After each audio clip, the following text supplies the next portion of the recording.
So you have options for developing your own system of spirituality, and today I want to talk about just one of them.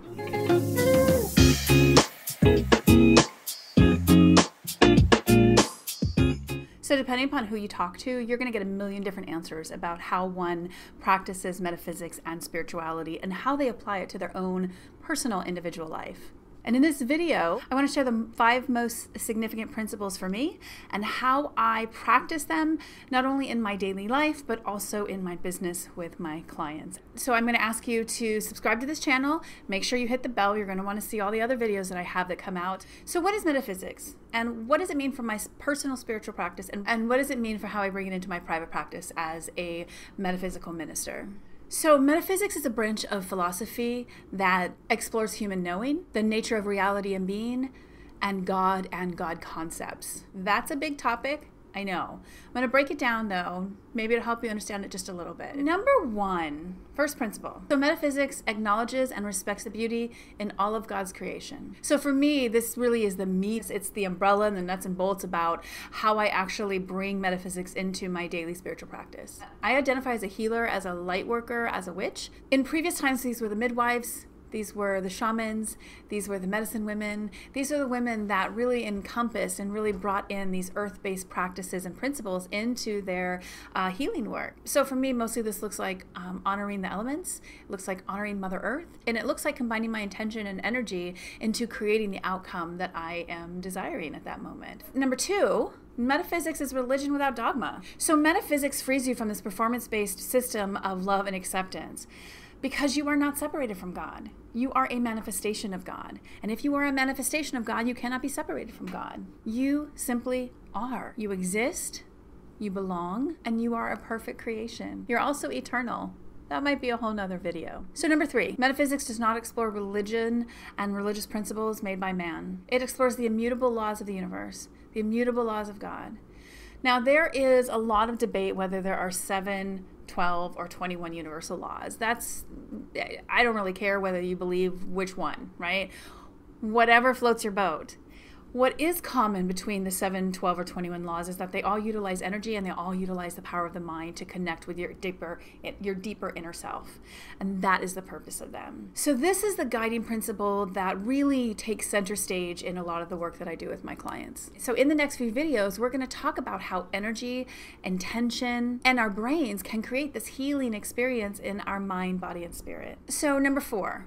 Metaphysics is the branch of philosophy that studies the ultimate nature of existence, the ultimate nature of reality, and the ultimate experience without being bound to any one theological doctrine or dogma. So metaphysics really, and this kind of feeds into the next one, but it honors all paths and it honors the way that you identify with God. So this one's really important to me because it gives me the freedom to identify God as I see her.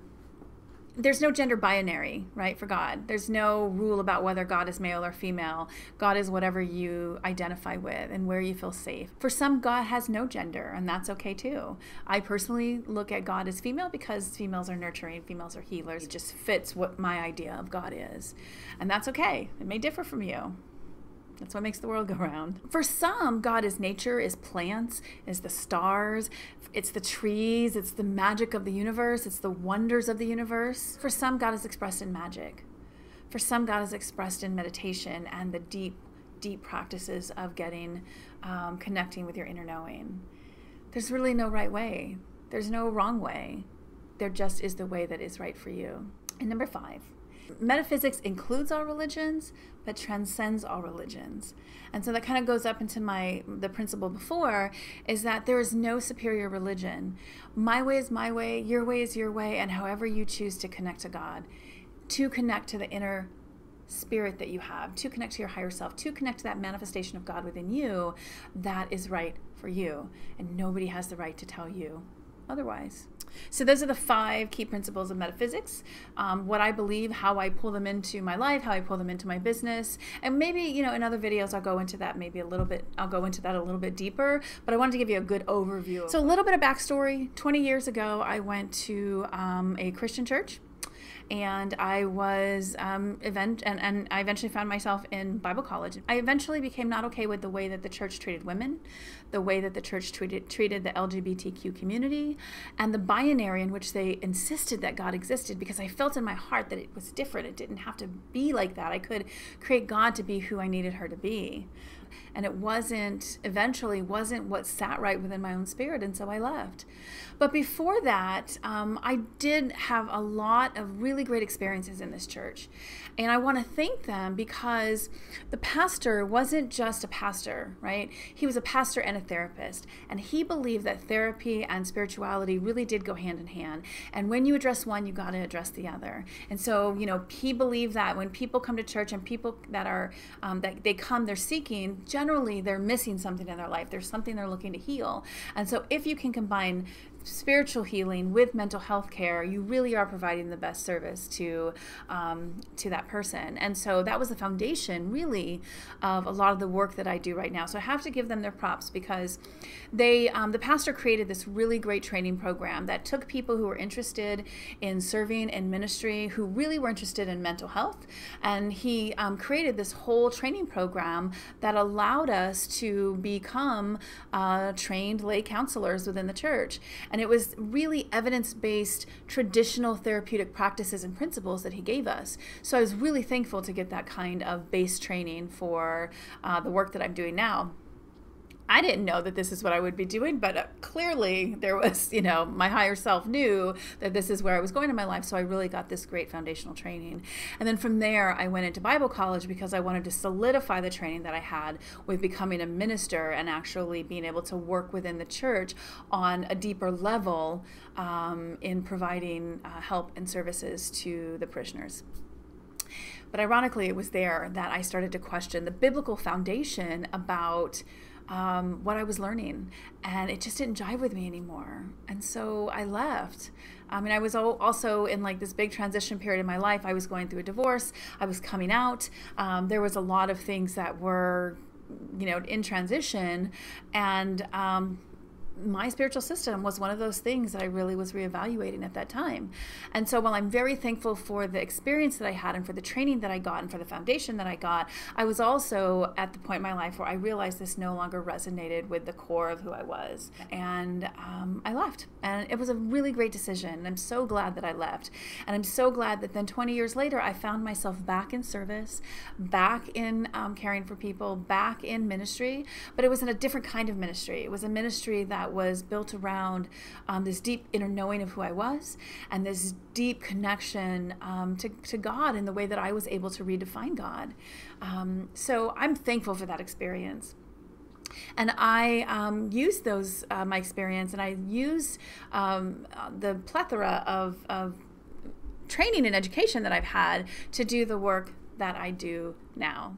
So I picked up where I left off in education. I went back, I got my degree in metaphysics. And with that became a fully accredited metaphysical minister that is able to provide a full range of ministerial services. So not only spiritual counseling, but weddings and baby blessings and funerals and transitions and big life transitions. So as a member of the queer community, I perform ceremonies or rituals or celebrations and blessings for things like name changing for our trans community, or name affirmation or gender affirming blessings and ceremonies. There's all kinds of services as a metaphysical minister that I can bring to the community. House blessings, all those kind of things. And I serve specifically the metaphysical, the pagan, the queer community, those that are spiritual but not really religious, but still want to have an actual, fully accredited clergy member officiate some of the more official things that they'll need in their life, like the weddings and the funerals and stuff like that. And so I provide those services for my community. I want my community to be affirmed. I want them to be loved, and I want their whole self to be seen in their need for spiritual guidance. Because you should be. And if you are not, then maybe it's time to take a step back and look at what options you have and what's available for you. So in the next video, next Friday, we're going to start getting into the work that I do. I'm going to talk about family mapping and what family mapping is, and how you can use family mapping to uncover hidden patterns within your family system that may be affecting your life right now and may be hindering you from living your most empowered life and being your most empowered self. And I'm even going to show you a few tips on how you can start to build your own family map. So thank you so much for coming today to watch this video.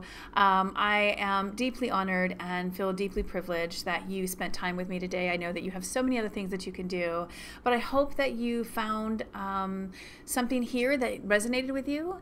And if you have any questions, I would love to answer them. So in the comments below, feel free to leave your questions and I will definitely get back with you. All of my contact information is below, and there's even a link that I wrote to a blog that I call Why I Identify as a Witch. So read it, share it. Thank you for watching the video. Share the video. Somebody you know may need to hear what I've said today. Thank you so much.